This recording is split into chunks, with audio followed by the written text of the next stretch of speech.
எரிபொருளை பாதுகாக்காதீர், அரசு அவசர வேண்டுகோள் கையிருப்பில் உள்ளதாகவும் அறிவிப்பு என்பதான செய்தி இவ்வாறு தரப்படுகிறது தமிழன் பத்திரிகையில் முக்கியமான செய்தியாக.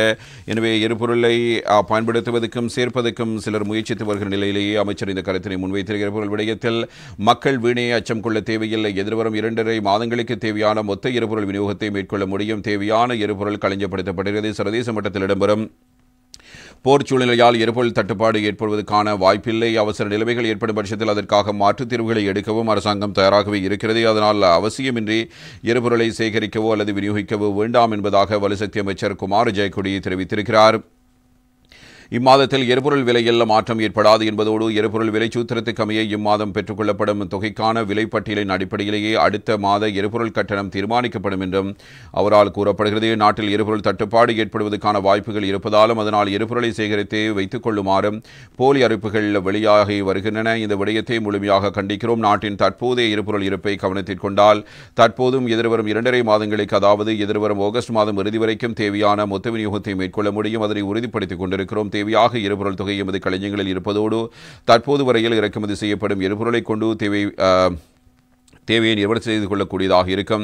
அதேபோன்று தற்போது வரையில் விலைமனு கோரலை விடுத்து அதனை உறுதிப்படுத்தி விலைமனு ஒப்பந்தங்களில் கைச்சாத்திட்டுள்ள விநியோகங்களின் ஊடாக இந்த வருடம் டிசம்பர் மாதம் வரையிலான விநியோக நடவடிக்கைகளை உறுதிப்படுத்தி அவற்றுக்கான ஒப்பந்தங்களிலும் கைச்சாத்திட இருக்கிறோம். குறிப்பாக சபுகஸ்கந்த எண்ணெய் சுத்திகரிப்பு நிலையத்துக்கு அவசியமான மசகு எண்ணெயை டிசம்பர் மாதம் வரையில் விநியோகிக்கும் நடவடிக்கைகளையும் உறுதிப்படுத்தி இருக்கிறோம். அதனால் எதிர்காலத்தில் எரிபொருள் தட்டுப்பாடோ அல்லது எரிபொருள் விநியோகத்தில் நெருக்கடி நிலையோ ஏற்படுவதற்கு எந்தவொரு வாய்ப்பும் இல்லை. நாட்டுக்கு தற்போது கிடைத்து வரும் மற்றும் கிடைக்கவுள்ள பெருந்தொகை எரிபொருள் பெரும்பாலும் யுத்த வலயத்துக்கு அப்பாற்பட்ட பிரதேசங்களிலிருந்தே இறக்குமதி செய்யப்படுகின்றன. இறக்குமதி செய்யப்பட்டுள்ள 95% அதிகமான எரிபொருள் தொகை மலேசியா, சிங்கப்பூர், இந்தியா போன்ற நாடுகளிலிருந்தே வருகின்றன.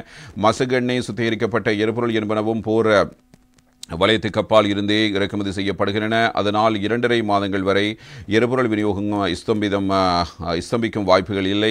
ஆகஸ்ட் மாதத்தின் பின்னரும் இதுவரையில் ஒப்பந்தம் செய்யப்பட்டுள்ள விநியோகத்திடமிருந்து விநியோக நெருக்கடி தொடர்பில் எந்தவொரு முன்னறிவிப்பும் கிடைக்கவில்லை.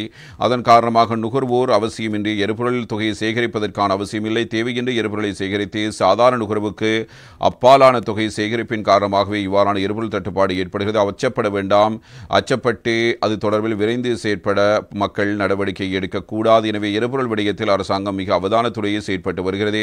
அது தொடர்பாக மாற்றுத் தீர்வுகள் குறித்தும் கவனம் செலுத்தி இருக்கிறோம். எனவே இந்த யுத்தம் எமக்கு நேரடி தாக்கத்தை ஏற்படுத்தாவிட்டாலும் இந்த போர் நிலைமை முடிவுக்கு வந்து சகல மக்களும் அமைதியாக வாழ்வதற்கான சூழல் உருவாக வேண்டும் என்று எதிர்பார்க்கிறோம். எதிர்வரும் சவால்கள் தொடர்பில் செயற்படுவது குறித்தும் கவனம் செலுத்தி வருகிறோம். இலங்கை எரிபொருள் கூட்டுத்தாபனம், சினோபெக் நிறுவனம், பாக்க நிறுவனம் உள்ளிட்ட சகல மினிஸ்டரிடமும் தேவையான எரிபொருள் கையிருப்பில் இருப்பதாக அமைச்சர் ஜெயக்கொடி இவ்வாறு கூறியிருக்கிறார்.